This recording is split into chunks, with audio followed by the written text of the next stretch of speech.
girl. The first burnout to the last burn up. All good things must come to an end. She was a noble steed. Indeed. She was. At the end, it took the weight reduction too far. My Lord, we will revive. We will come back. We shall call you Lazarus.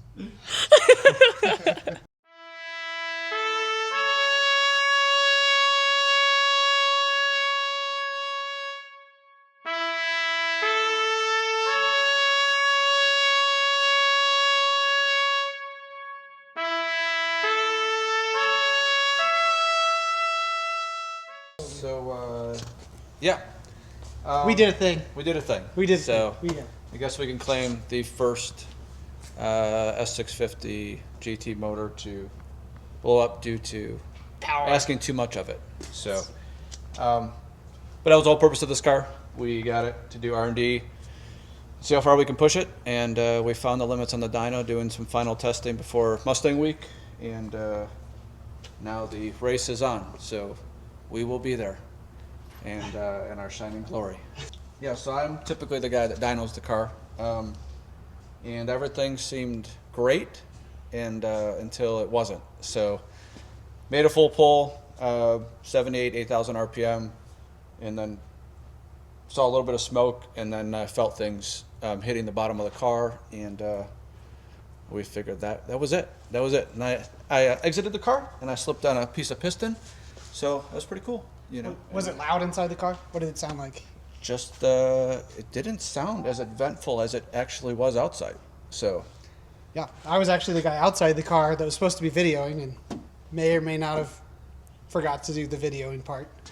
But the thing sounded amazing. Like, it was ripping. Like, it made a full, like, it was singing at 8,000, and then I just saw a little puff out from over here of smoke. And then all of a sudden, all the smoke came out and went out the backside, and parts just started bouncing off of stuff.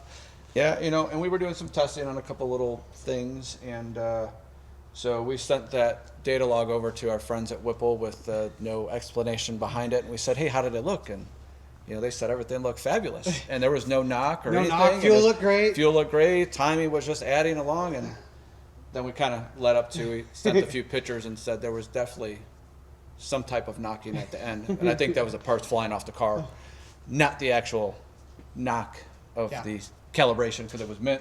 So This is you know, 100% again, our fault. This you know, is nothing that this Ford is- did or Whipple did. Like, No. we were just pushing things. 20 pounds of boost Yeah. on a We've 12 to seen- 1 motor is a lot of boost with the stock Yeah. cheap GT rods. Yeah. We knew it was a matter of time. We just didn't know that was the time. Just or I would have basi- been videoing. Yeah, just basically a rod failure, and we knew at some point it was going to happen. We were hoping not this soon, but on the other hand, Better now than Mustang Week. better now than Mustang Week, and who knows, wad the car up in a wall or whatever. So, you know, it's fine. We're happy. They're fine. Everything's fine. It's all Yeah, fine. There's yeah. no pressure, no stress. Yeah, It's all no fine. stress. We just got about 6 weeks to get it back together and do testing and all that good stuff. But that's part of this game. That's what we signed up for. So. Any words, Justin? Hey, you know, like you said, we had to be the first to do it. I'm glad we did it, figured out what the limits of this engine is, and I'm excited for what we're going to do next. We do it for Big our plans. clients. We do it for all the Mustang fans. That's what we do it for. We make our sacrifices so they don't have to. This is our car. It's not a customer's car we're testing on, so this is it's all on us. And everything on this car you can do to your own car, right? Well, I wouldn't follow exactly down that rail. We had we had a very good, well-known internet street racer guy that had reached out, and he said, you know, with your pulley combination just yesterday, said, you know, do you recommend a trans? And I said, a trans and an engine. But I did not tell him what had happened. So when he sees this video, He'll understand why. He'll understand why I said that in a private message. But again, you know, we always say that we're doing this to show the limits. We're not recommending people to go the route we're going. We can knock her down about 5 or 10 degrees and we'd probably be all right. Like, Yeah. The car. 325 pulley would have probably lived better. You know, we were doing some other testing, and that might have been kind of the result of what had happened. But We were testing some fuel system stuff, and we may have had some knock earlier on in the day that caused the actual failure. But you know, that's what happens when you do testing. You Yeah. find limits. and you you're know, there. not a tuning issue, anything like that. But when you're testing things, you have less of a window of error. We You definitely can't- have a window. yeah, yeah, we have a window. Yeah, It's in the side of it's in the side of the motor. But there's definitely less of a window for error when you're can't change anything, you know. So, you know, but Whipple does a great job with this calibration. And this car is, again, incredible for what it's ran. You know, 890s, 4,000 pounds. I mean, it's made 1,035 wheel. If you put the numbers together, it's making quite a bit more power than that. You know, dyno's just a tuning tool, so it is what it is. But it's a very impressive car. We can't say this thing owes us anything.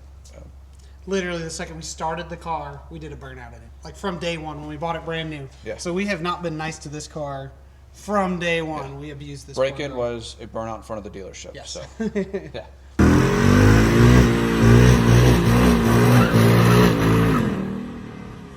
Gotta say, we show these fans some carnage. Yes, Oh, yes. absolutely. Let's do it. Where do we got? Back here. Follow me.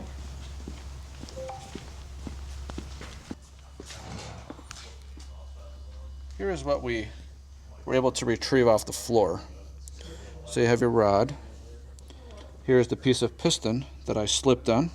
So, and we'll provide some more info here once we actually get the car on a lift. So much lighter without rods in it.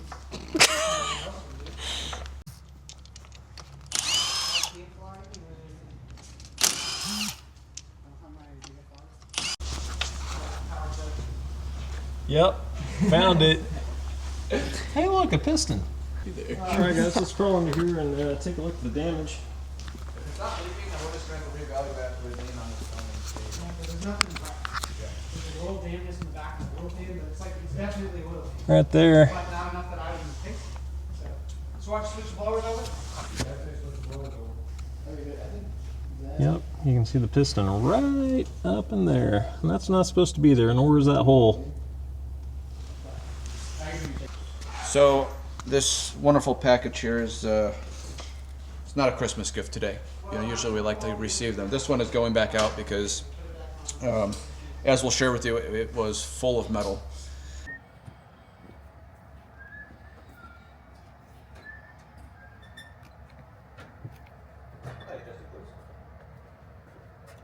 That's not supposed to be there.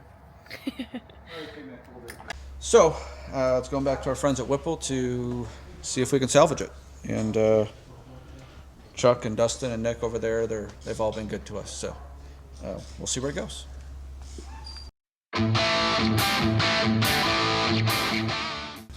Don't forget to like, comment, and subscribe, and click the link below for merch like this. Gasoline. The open fuel lines. Yeah, there's like fuel lines everywhere. This is getting bad. Bruh. You just gotta push the button in. You know, this using my brain to mouth filter thing really hurts. It's so painful. Like, there's so many things I wanted to say. I'm not going to say them now.